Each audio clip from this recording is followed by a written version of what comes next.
आराध्य देव के चरणों में वंदन। आदरणीय समणी जी, उपस्थित भाइयों तथा बहनों, जैन तत्व विद्या के अंतर्गत हमारा तीसरा चैप्टर चल रहा है। तीसरे चैप्टर के अंतर्गत आज हम 20वें बोल की चर्चा करेंगे। 20वें बोल में स्वाध्याय के प्रकारों की चर्चा की गई है, तो हम स्वाध्याय के बारे में आज हम सुनेंगे। तो सबसे पहले प्रश्न है, स्वाध्याय क्या है?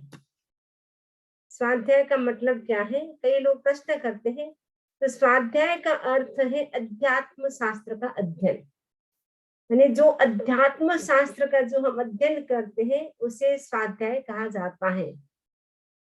तो उसमें अध्यात्म शास्त्र का मतलब होता है जो जिस स्वाध्याय करने से, जिस शास्त्र को पढ़ने से हमारे विचार अच्छे बनते हो, हमारे भाव अच्छे बनते हो, वो स्वाध्याय के अंतर्गत आता है। यानी वो शास्त्र हो सकते हैं आगम, जो 32 प्रकार के आगम हैं वो सब के सब शास्त्र के अंतर्गत आते हैं।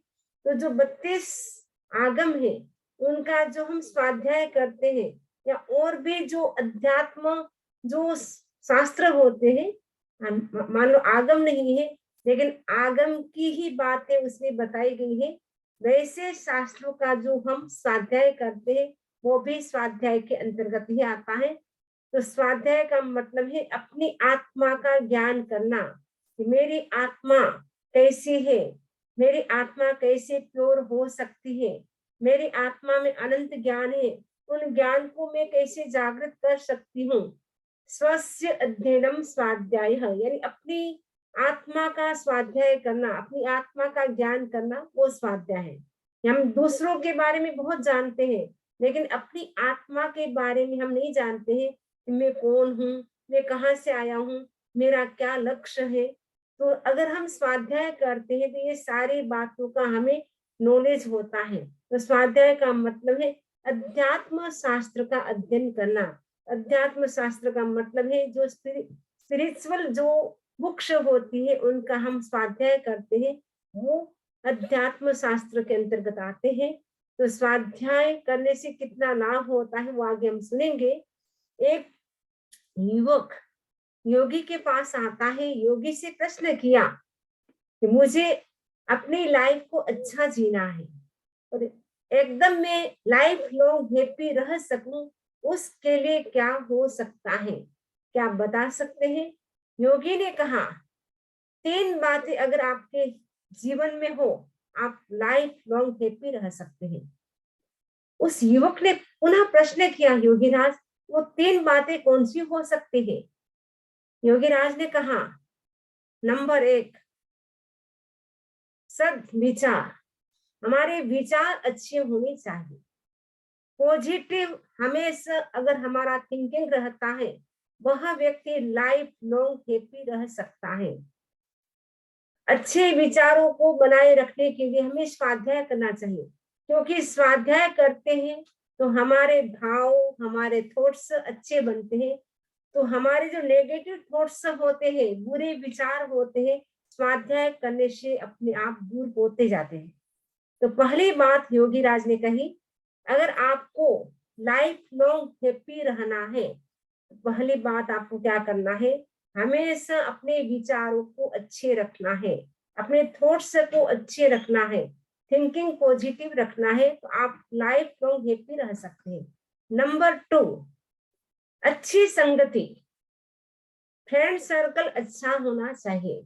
कहा जाता है जैसा संग वैसा रंग, जैसी हम संगति करते हैं वैसे ही हमारे विचार भी वैसे ही बन जाते हैं। यदि हमारे दोस्त, हमारे फ्रेंड अच्छे होते हैं, हम भी वैसे ही बन जाते हैं। यदि हमारे फ्रेंड अच्छे नहीं होते हैं, उनके जो विचार होते हैं वो हमारे भीतर भी धीरे धीरे संक्रमण करते हैं, यानी हम भी उनके जैसे बन जाते हैं।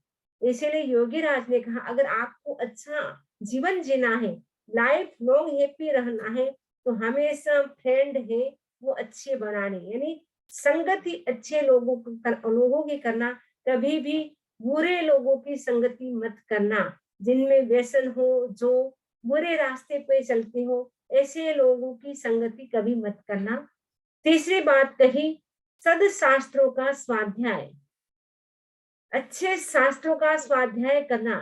स्वाध्याय तो कई लोग करते हैं, लेकिन उपन्यास पढ़ते हैं, न्यूज़पेपर पढ़ते हैं, वो स्वाध्याय के अंतर्गत नहीं आता है। स्वाध्याय का मतलब है सदशास्त्रों का जो हम स्वाध्याय करते हैं, वही स्वाध्याय के अंतर्गत आता है।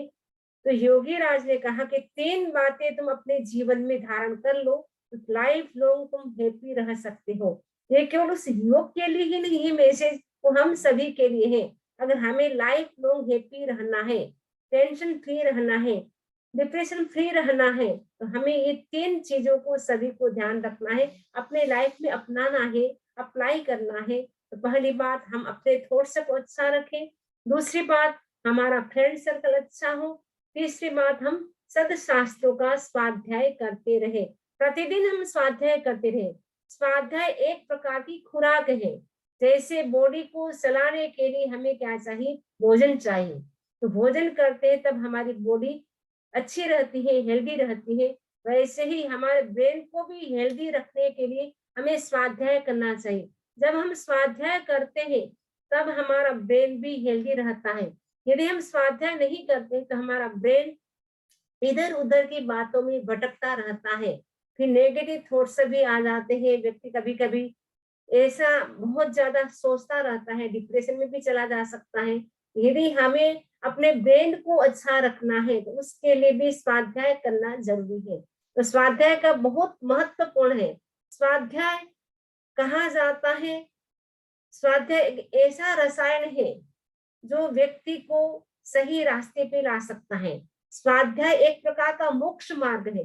स्वाध्याय करने से मोक्ष भी जा सकते हैं, क्योंकि स्वाध्याय करने से ही हमें पता चलता है मोक्ष जाने का क्या रास्ता है, मोक्ष हम कैसे जा सकते हैं, जो दुर्गति है उससे हम कैसे बच सकते हैं। वो नॉलेज हमें कहाँ से मिलता है, स्वाध्याय से मिलता है।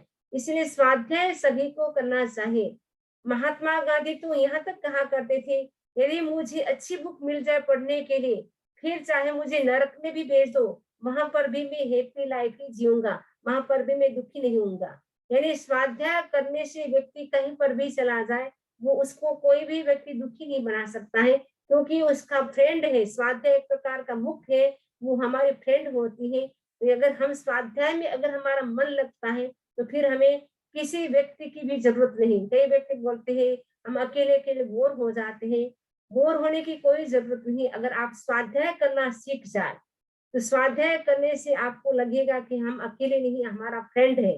और स्वाध्याय सबसे अच्छा फ्रेंड होता है, हमारा दोस्त होता है। तो स्वाध्याय एक प्रकार का दर्पण है। जैसे दर्पण में हम अपना फेस देख सकते हैं, वैसे ही स्वाध्याय के माध्यम से भी हम अपने आप को पहचान सकते हैं कि हम कौन है, कहाँ से आए, कहाँ हमें जाना है, हमारा गोल क्या है। हम गोल सेटिंग भी स्वाध्याय के माध्यम से कर सकते हैं। जब हम स्वाध्याय करेंगे तब हम अपना गोल सेट कर सकते हैं, वरना हम नहीं कर सकते हैं। दूसरी दूसरी बातों में उलझे रहेंगे तो हमें स्वाध्याय के लिए टाइम नहीं मिलेगा। इसीलिए हमें संकल्प करना है कि प्रतिदिन हमें स्वाध्याय करना है। कम से कम 1 पेज तो हम अवश्य पढ़े, 1 पेज, नया पेज, ऐसा नहीं वही वही पढ़ते रहे। नया पेज हम पढ़ करके सोए और उसके बाद उसके ऊपर थिंक करें, विचार करें कि आज मैंने क्या पढ़ा था, और दूसरे को भी वो विचार बताए। क्योंकि दूसरे को विचार बताने से, एक विचार उसने नया बता दिया, एक विचार हमने बता दिया, तो 2 विचार हमारे बन जाते हैं। यानी जितना हम ज्ञान बांटते हैं उतना हमारा ज्ञान बढ़ता है। केवल हमने पढ़ लिया, किसी को बताया नहीं, तो लंबे समय तक याद नहीं रहेगा। तो लंबे समय तक याद रखने के लिए हमें क्या है, जो भी हम पढ़े उसकी हम चर्चा करें, तो हमारा अच्छा समय बीतेगा स्वाध्याय करने से। तो स्वाध्याय क्या है वो आपने समझा। प्रश्न है कि स्वाध्याय हमें क्यों करना चाहिए। स्वाध्याय सभी करते हैं, कई लोग प्रश्न करते हैं कि स्वाध्याय क्यों करना चाहिए।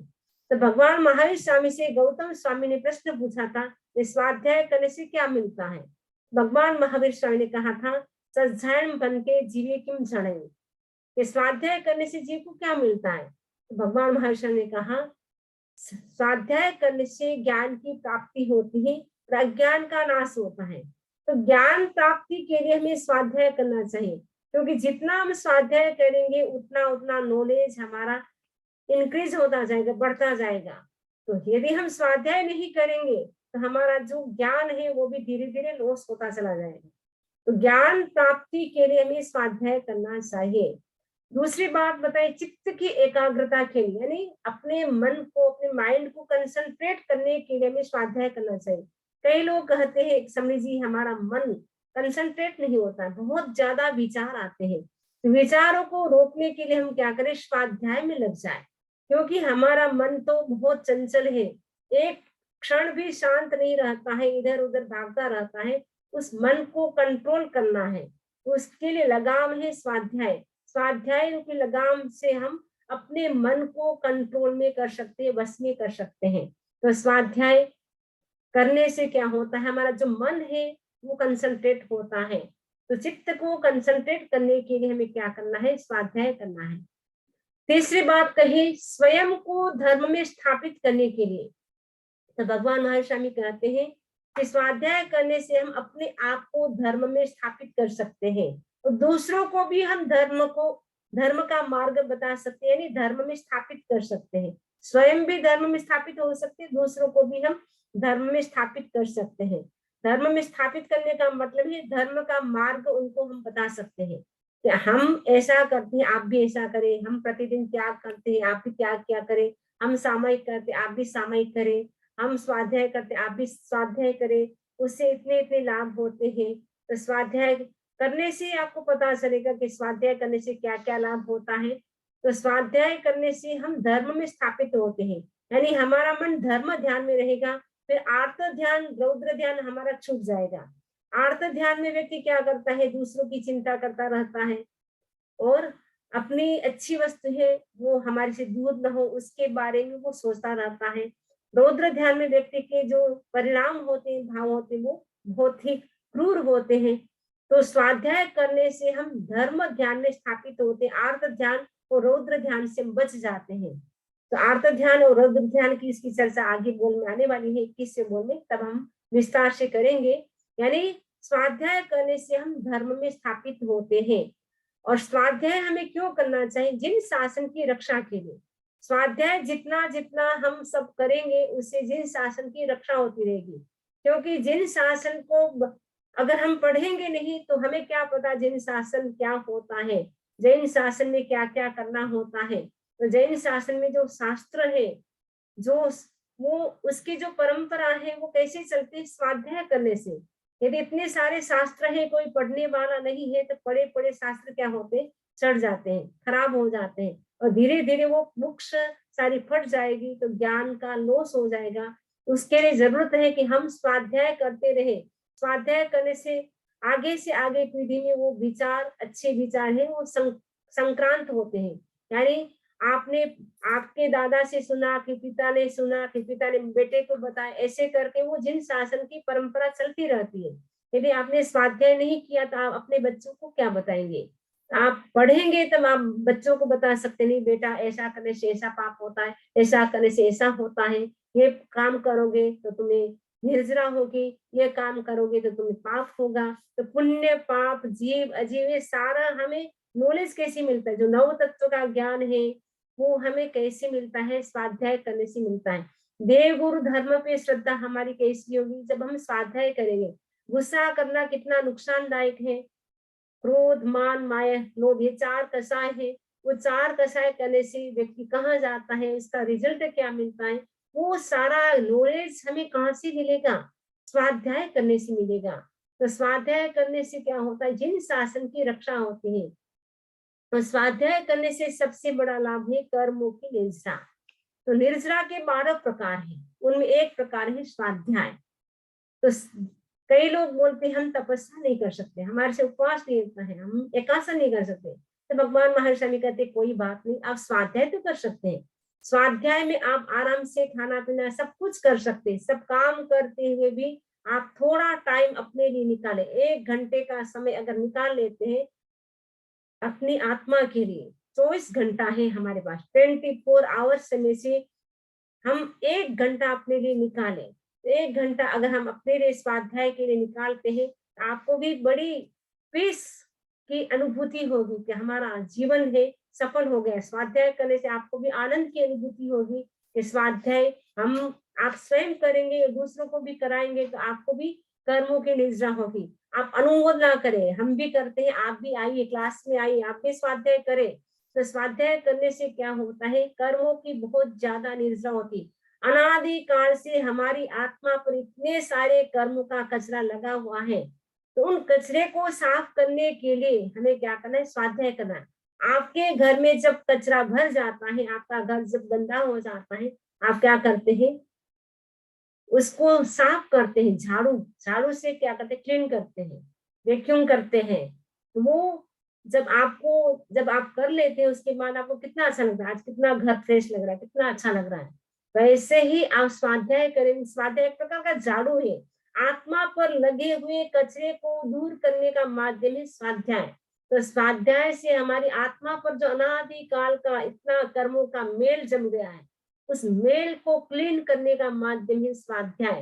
तो स्वाध्याय से हमारी आत्मा की शुद्धि होती है, आत्मा हमारी प्योर बनती है। तो कर्म जितने जितने हटते जाएंगे, उतनी उतनी आत्मा हमारी शुद्ध होती जाएगी।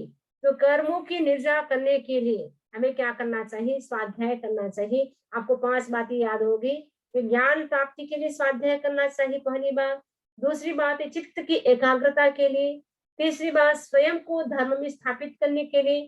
चौथी बात जिन शासन की रक्षा के लिए। पांचवी बात कर्म निर्जरा के लिए। इसके अतिरिक्त समय का सदुपयोग करने के लिए, क्योंकि कई लोग बोलते कि टाइम हमारे पास होते हैं, टाइम पास नहीं होता है। तो टाइम हमें पास ऐसे इधर उधर की बातों में, मूवी टीवी देख करके नहीं करना, स्वाध्याय करें। स्वाध्याय करने समय का सही उपयोग होता है। तो स्वाध्याय समय का सदुपयोग करने के लिए भी हमें स्वाध्याय करना चाहिए। तो स्वाध्याय के कितने प्रकार हैं, तो जो स्थानंग सूत्र है, जो जैन तत्व विद्या है, इसमें स्वाध्याय के 5 प्रकार बताए गए। यानी जो जितने भी आगम है, जो भी शास्त्र है, उसमें स्वाध्याय के 5 प्रकारों की चर्चा की गई है। तो स्वाध्याय के 5 प्रकार है। सबसे पहला है वाचना, दूसरा है प्रचना, तीसरा है परिवर्तना, अनुप्रेक्षा और धर्मकथा। ये 5 प्रकार है। तो सबसे पहला है वाचना। वाचना का मतलब क्या होता है, वाचना का संबंध है पढ़ना और पढ़ाना। जो हम पढ़ते हैं वो भी वाचना के अंतर्गत आता है, जो हम पढ़ाते हैं वो भी वाचना के अंतर्गत आता है। अगर हम किसी को पढ़ाते हैं तो हमारा टाइम वेस्ट नहीं होता है, उससे हमारा ज्ञान बढ़ता है। इसलिए कभी कोई भी प्रश्न करे तो उनको अच्छे से आंसर देना चाहिए। उनको ऐसा नहीं करना चाहिए हमारे पास अभी टाइम नहीं है, अभी हम नहीं बताएंगे, बाद में आना, बाद में बेचारा प्रश्न भी भूल जाएगा। तो इसीलिए जिस समय पूछे उस समय बता दे आराम से, क्योंकि पढ़ना और पढ़ाना दोनों ही स्वाध्याय के अंतर्गत आता है। जितना हम पढ़ते हैं उतना ही हमारा ज्ञान बढ़ता है। पढ़ते हैं पढ़ाते हैं, दोनों से ज्ञान बढ़ता है। पढ़ लिया, उसके बाद आपने पढ़ा लिया तो आपका ज्ञान इतना पक्का हो गया, फिर आप कभी नहीं भूलेंगे। तो अध्ययन अध्यापन का माध्यम क्या बनता है, ग्रंथ बनता है। एक ग्रंथ शुरू कर दे कि आपको पढ़ना है, एक ग्रंथ शुरू कर दे। ऐसा नहीं कभी कोई बुक पढ़ ली, कभी कोई बुक पढ़ ली, क्योंकि समझ जी ने कहा 1 पेज हमें पढ़ना है। एक ग्रंथ शुरू कर दे। शास्त्र जिसे आगम, आजकल तो इतना हिंदी अनुवाद हो चुका है, हिंदी ट्रांसलेट हो चुका है, इंग्लिश में ट्रांसलेट हो चुका है। जिसको लैंग्वेज की प्रॉब्लम हो कि हम हिंदी नहीं जानते, इंग्लिश जो ट्रांसलेट है उसको आप पढ़ सकते हैं। आपको प्राकृत पाठ समझ में ना आए, आप जो उसका ट्रांसलेशन किया हुआ है उसको पढ़े। एक शास्त्र स्टार्ट कर दे, आचारंग सूत्र से स्टार्ट करे, क्योंकि 32 आगम है। फर्स्ट आगम है आचारंग सूत्र, ये सूत्र कृतांग, उनका सब हिंदी या इंग्लिश जो ट्रांसलेट है उसको पढ़ ले। उससे आपको काफी नॉलेज मिलेगा, क्योंकि सूत्र कृतांग आप पढ़ेंगे तो उसमें एक चैप्टर पूरा है नरक का वर्णन, कि नरक में कैसे कैसे दुख होता है, कैसे परमाधामी देव उनको कष्ट देते हैं। सारा नरक का वर्णन आप सुनोगे तो उसके बाद आप ऐसा कोई काम नहीं करोगे कि हमें ऐसे नरक में जाना पड़े, क्योंकि भयंकर वेदना परमाधामी देव देते हैं। वह भयंकर ठंडी, भयंकर गर्मी, और इतनी भूख, इतनी प्यास, एक कण भी खाने को नहीं मिलता, एक पानी की बूंद ड्रॉप भी पीने को नहीं मिलती है। वैसी स्थिति है वहां की। तो ऐसी स्थिति, ऐसा वर्णन सुन करके आप कभी भी ऐसे काम, गलत काम नहीं करोगे। तो वो हमें क्या है, ग्रंथ एक स्टार्ट कर देना चाहिए। वासना का माध्यम क्या है, ग्रंथ। तो ग्रंथ के माध्यम से हम वाचन करें, हम पढ़े और दूसरों को भी पढ़ाए। तो वाचना आपको समझ में आ गया। दूसरा है प्रश्ना। प्रश्ना का मतलब होता है पूछना, क्योंकि जो भी हम पढ़ते हैं या पढ़ाते हैं, कभी कभी हमें डाउट हो जाते हैं, पता नहीं इसका क्या मतलब होगा। तो हमें प्रश्न का मतलब पूछना है। तो जितना आप पूछेंगे उतना आपका डाउट क्लियर होता जाएगा। यदि आप पूछेंगे नहीं तो आपको डाउट क्लियर भी नहीं होगा। जितना हम जिज्ञासा भाव से पूछते हैं उतना हमारा ज्ञान भी बढ़ता है। कहा जाता है प्रश्न दो व्यक्तियों को नहीं उठता है, या तो पूरा एकदम समझ में आ जाता है, उनको प्रश्न नहीं उठेगा, या बिल्कुल भी समझ में नहीं आता है, उनको भी प्रश्न नहीं उठेगा। हमें जो भी क्लास हम अटेंड करते, जो भी आप पढ़ते हैं, तो आप डाउट से जो भी हो उसको पूछा करें। जितना जितना पूछेंगे तो आपका डाउट भी क्लियर से होते जाएंगे और आपका ज्ञान भी बढ़ता जाएगा। तो पूछना बहुत अच्छी चीज होती है। कई लोगों को बहुत प्रश्न होते हैं, कई लोग बेचारे कुछ भी प्रश्न नहीं करते हैं। तो प्रश्न करना भी अच्छी बात है, पूछना चाहिए। ऐसा नहीं कि सामने वाले व्यक्ति को पराजित करना है, वो आंसर ही न दे पाए, उस भाव से नहीं, लेकिन आपका भाव जिज्ञासा भाव होना चाहिए कि हमें ये सचमुच में क्लियर नहीं, इसीलिए प्रश्न पूछना है, कि पूछने के लिए नहीं पूछना है। अगर आपको समझ में नहीं आया है, आपको लगे कि ये बात मैं बराबर नहीं समझी हूँ, तो उसको क्लियर करने के लिए पूछना है। तो प्रश्न पूछते जाए, तो जितना पूछेंगे उतना आपका ज्ञान आपका इंक्रीज होता जाएगा। परिवर्तना, आपने पढ़ भी लिया, प्रश्न भी कर लिया, लेकिन परिवर्तना यानी पुनरावर्तन करना, रिवाइज करना। जैसे आप जो फलका बनाते हैं ना, फलका, उसको क्या करते हैं, इधर उधर करते हैं तो फलका अच्छा बन जाता है। यदि ऐसे ऐसे रख दे तो फलका जल जाएगा। वैसे आपने ज्ञान याद कर लिया, उसके बाद आपने कुछ भी कभी रिवाइज ही नहीं किया, रिपीट नहीं किया, तो क्या है, ज्ञान आपने इतनी मेहनत करके आपने ज्ञान प्राप्त किया था, वो पुरुषार्थ आपका सारा बेकार चला जाएगा, वो भूल जाएंगे। क्योंकि पड़ा पड़ा जो पान भी सड़ जाता है, पड़ी पड़ी रोटी भी सड़ जाती है, वैसे पड़ा पड़ा ज्ञान भी भूल जाते हैं। यदि हम रिवाइज नहीं करते, उथल पाथल नहीं करते हैं, तो ज्ञान भी भूल जाते हैं। इसीलिए आचार्य श्री कालोगणी कहा करते थे, घोची पुली करतो रेवे जद आवे व्याकरण, यानी घोटना यानी याद करना, ची यानी चिताना, चिताना यानी स्वाद रिपीट करना, जो भी हमने स्वाध्याय किया उसको चितारे, पुनरावर्तन करें। घोची पू यानी पूछना, ली यानी लिखना, ये चार बातें करता है तब व्याकरण, जो ग्रामर होती है संस्कृत की, वो बहुत कठिन होती है। वो चार चीजें करने से ही आती है, घोटने से, चिताने से, पूछने से और लिखने से।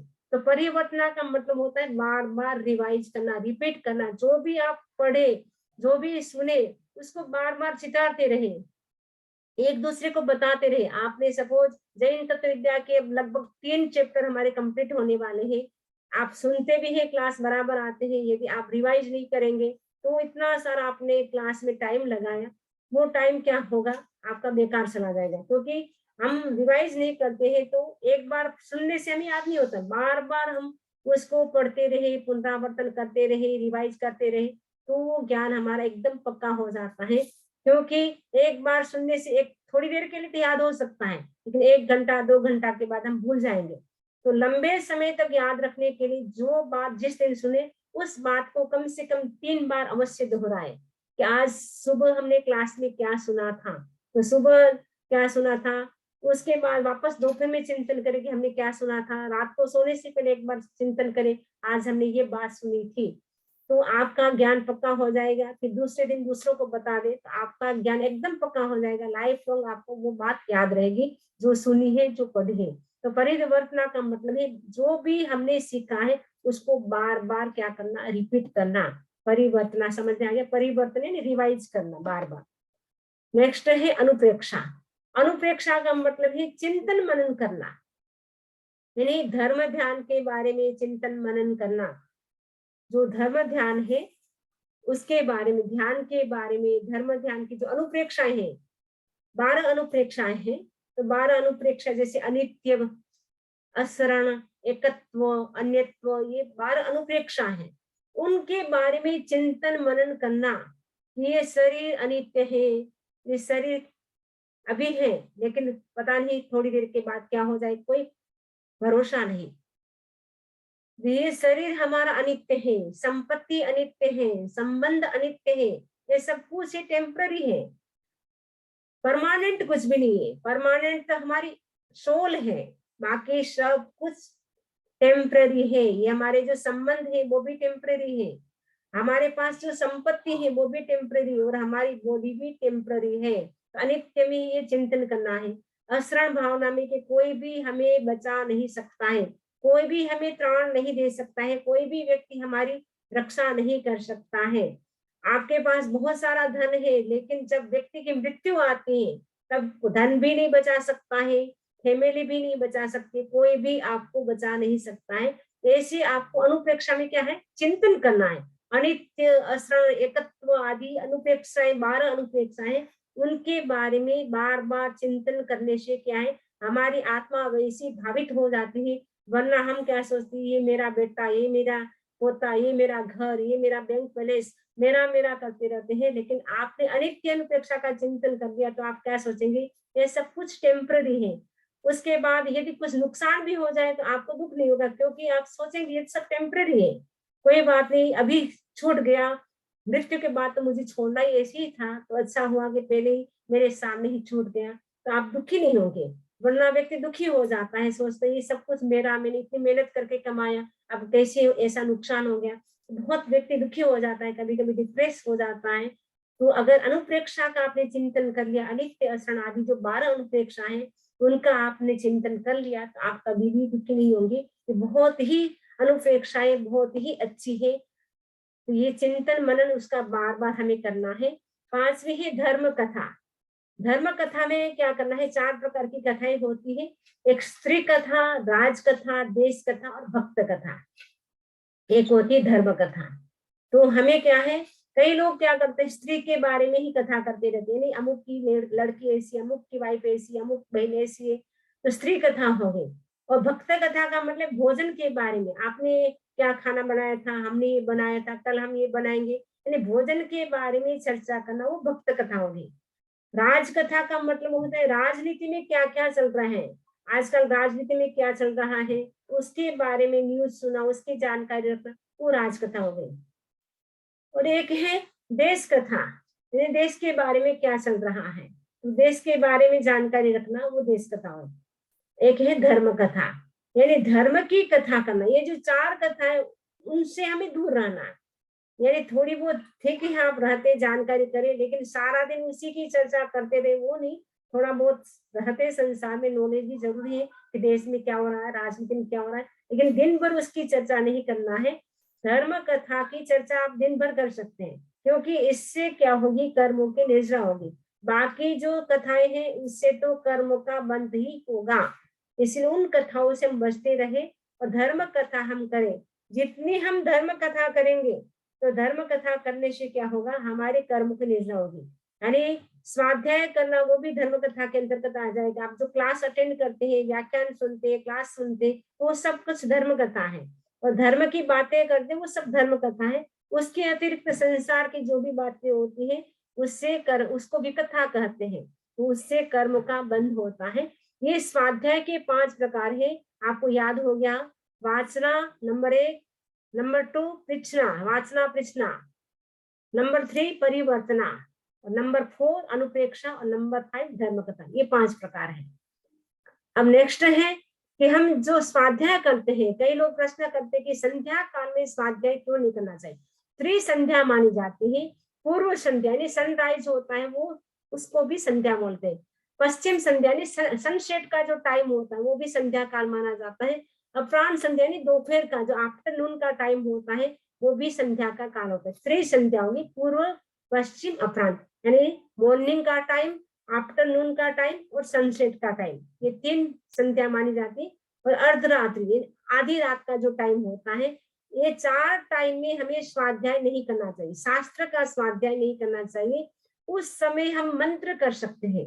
उस समय संध्या के समय कहा जाता है खाना भी नहीं चाहिए, संध्या के समय हमें सोना भी नहीं चाहिए, संध्या के समय हमें पढ़ना भी नहीं चाहिए, संध्या के समय भोग भी नहीं करना चाहिए। ये 4 चीजें हैं वो संध्या के समय वर्जित मानी गई है। उस समय उनका निषेध किया गया है कि वो 4 चीजें हैं संध्या के समय नहीं करना चाहिए। संध्या के समय स्वाध्याय इसीलिए नहीं करना चाहिए क्योंकि संध्या के समय कहा जाता है कि जो व्यंतर जाति के जो देव होते हैं वो क्या करते हैं, 3 फेरी लगाते हैं, पूरे जम्बू द्वीप की 3 फेरी लगाते हैं। उस समय उनका टाइम फिक्स होता है, मॉर्निंग का जो सनराइज का टाइम, दोपहर का टाइम, सनसेट का टाइम, उस समय वो 3 फेरी लगाते हैं। वो सपोज वो फेरी लगाने के लिए निकल रहे हैं और हम स्वाध्याय कर रहे हैं, तो कई देवी देवता होते हैं, वो हम स्वाध्याय करते हैं उनको सुनते हैं। अगर हमने स्वाध्याय हमारा चालू है और उनका घूमने का समय हो गया है, उनका मन यदि स्वाध्याय में रह जाता है तो वो डिस्टर्ब हो जाते हैं, फिर हमें क्या है, परेशान कर सकते हैं, हमें नुकसान पहुंचा सकते हैं। इसीलिए संध्या काल में स्वाध्याय का निषेध किया गया है, मनाई की गई है। पर्व दिनों में स्वाध्याय का निषेध क्यों? कई लोग बोलते हैं जो पर्व दिन आते हैं, ये पर्व दिन होते हैं चैत्र पूर्णिमा, आषाढ़ पूर्णिमा, आश्विन पूर्णिमा, कार्तिक पूर्णिमा। तो उस समय क्या होता है, नंदनवन जो स्वर्ग में है, वहां पे 4 प्रकार के महोत्सव मनाए जाते हैं। जब चैत्र की पूर्णिमा आती है तो वहां पे देवता लोग स्कंद नाम का जो महोत्सव मनाते हैं। आषाढ़ी पूर्णिमा आती है तब इंद्र महोत्सव मनाते हैं। आश्विन पूर्णिमा आती है तब भूत महोत्सव मनाते हैं। तो कार्तिक पूर्णिमा आती है तब यक्ष महोत्सव मनाते हैं। उसके बाद वाले जो एकम है, ये जो उस दिन भी स्वाध्याय नहीं करना है, क्योंकि पूनम और एकम ये दोनों दिन उनके महोत्सव चलते हैं देवता लोगों के। महोत्सव में वो बहुत ही धाम-धूम के साथ मनाते हैं, एंजॉय करते हैं। उस समय यदि हम स्वाध्याय करने लग जाए और उनका जो एंजॉय, आनंद का जो वातावरण था वो चल रहा था, और अचानक क्योंकि उनके पास अवधि ज्ञान होता है, अवधि ज्ञान से उपयोग लगाया और देखा रहे ये तो स्वाध्याय चल रहा है, तो उनका कई देवता का स्वाध्याय के प्रति बड़ा आकर्षण होता है, अट्रैक्शन होता है, तो वो क्या है, स्वाध्याय में लग जाते हैं, सुनने में लग जाते हैं। फिर दूसरे देवता है, उनको अच्छा नहीं लगता, अरे कि हमारा तो प्रोग्राम चल रहा है, आप तो ध्यान से सुन ही रही, आपका मन तो कहीं और है, क्योंकि फिर वो स्वाध्याय करेंगे, अनमने हो जाएंगे, उनका मन प्रोग्राम में नहीं लगेगा। फिर दूसरे देवता होते हैं, उनके ऊपर वो गुस्से हो जाते हैं, फिर वो देवता हमें भी क्या करता है, जो स्वाध्याय करता है उनको भी वो परेशान कर सकता है। इसलिए जो चैत्र पूर्णिमा और एक उसके बाद वाले एकम, आषाढ़ पूर्णिमा और उसके बाद वाले एकम, आश्विन पूर्णिमा और उसके बाद वाले एकम, और कार्तिक पूर्णिमा और उसके बाद वाले एकम, ये 4 पूर्णिमा और उसके बाद वाले एकम को क्या है, स्वाध्याय नहीं करते। 2 दिन हम पूरा ही आगम स्वाध्याय नहीं करते हैं। आगम स्वाध्याय के लिए दूसरी बुक्स जैसे हैं वो पढ़ सकते हैं, जैसे गुरुदेव के बुक्स है, बाकी बुक्स जो है वो पढ़ सकते हैं, लेकिन जो 32 आगम है वो नहीं पढ़ सकते हैं। इन 4 तो पूर्णिमा होगी और 4 एकम होगी, आपको याद हो जाएगा। इसके अतिरिक्त एक भाद्रव की भी है, इसमें नहीं दिया है, भाद्रव की भी है, भाद्रव की पूनम और एकम, तो 4 महोत्सव विशेष होता है। 5 भी ऐसे मानते हैं, ये जो 5 पूर्णिमा और उसके बाद वाले एकम को स्वाध्याय का निषेध किया गया है। तो स्वाध्याय करने से हमें क्या लाभ होगा? कई लोग बोलते हैं स्वाध्याय तो हम करते, इससे हमें बेनिफिट क्या होगा? तो भगवान महावीर कहते हैं कि स्वाध्याय करने से ज्ञान की वृद्धि होती है। जितना हम स्वाध्याय करेंगे तो ज्ञान हमारा बढ़ता जाएगा, और ज्ञान बढ़ेगा तो क्या होगा, अज्ञान का नाश होगा, अज्ञान का नाश होगा, ज्ञान बढ़ेगा, तो हमारा जो चंचल मन है वो स्थिर हो जाएगा। मन क्योंकि हमारा भटकता रहता है, तो अगर चंचल मन को स्थिर करना है तो स्वाध्याय एक बहुत अच्छा उपाय है। और उसके अतिरिक्त यदि आपका मन और स्थिर न होता हो तो श्वास प्रेक्षा का प्रयोग करें। श्वास प्रेक्षा का प्रयोग करेंगे तो भी हमारा चंचल मन है वो स्थिर हो सकता है। उसके बाद भी आपका मन स्थिर न होता है तो हमारी जो टंग है उसको पैलेट से टच कर ले, touch your tongue to the palate, हम ध्यान में कराते हैं। आपको जो टंग है, आपकी जीभ है, उसको पैलेट से आप लगा ले, तालू से लगा ले, उससे हमारा चंचल मन है वो स्थिर हो सकता है। तो स्वाध्याय करने से हमें बहुत सारे फायदे हो सकते हैं। हमने संक्षेप में स्वाध्याय की चर्चा की है, लंबे समय तक भी हम कर सकते हैं स्वाध्याय की चर्चा। तो किसी को इससे संबंध में कोई भी प्रश्न हो तो पूछ सकते हैं। तो हमारा ऐसे संक्षेप में हमने आज स्वाध्याय का जो सब्जेक्ट था हमारा, तीसरा चैप्टर के अंतर्गत जो हिस्सा बोलता है, इसकी हमने आज चर्चा की है। इससे संबंध में किसी को कोई भी प्रश्न हो तो पूछ सकते हैं। अब इसके ये जब जैसे ही ये पूरी हो जाएगी हमारा तीसरा चैप्टर जो है, उसके बाद आपका क्विज होने वाला है, इसलिए अभी से आप तैयारी शुरू कर देंगे।